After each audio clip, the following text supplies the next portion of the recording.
Nós, para o meu passo, está para conversar com o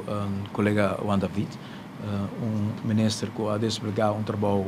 muito importante para o país de Aruba, com capacidade grande, devoção para esse trabalho aqui. Uma conversa telefonicamente com ele na Holanda, ora ela toma decisão e na Aruba ora ela chega, nós só tem conversação largo ayer e hoje trove e hoje no Conselho de Ministros nós fazemos uma apelação na Ministério Skin nós respeitar a sua decisão para queda em todo caso teórico e pressuposto 2014 guardo ratificado também do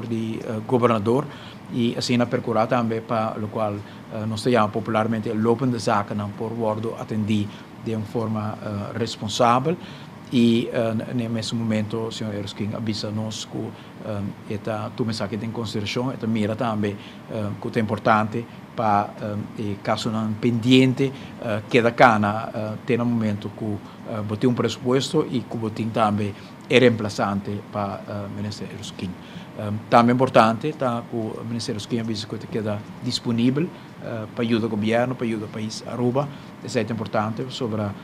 conhecimento que ela desarrollado no Parlamento e segura último luna não com o Ministério das Finanças é importante para o país Aruba por seguir haya benefício de conhecimento e dedicação aqui. Nesse momento nós iniciamos o processo no momento que está claro que o Ministério Skin não lo queda que nós precisamos de reemplazante conversação agora vai com potencial reemplazante é importante para nós visar que tem processo para cana também com o gabinete de governador na primeira que chega a apontar reemplazante também tem processo com a organização política e fração que sostém o governo para cana nesse sentido é prematuro para arribar o número de pessoas específico. O processo está caminhando para chega na acordo do Conselho de Ministros com a organização política no perfil de pessoa que nós estamos buscando e no momento que nós temos claridade e consenso sobre o perfil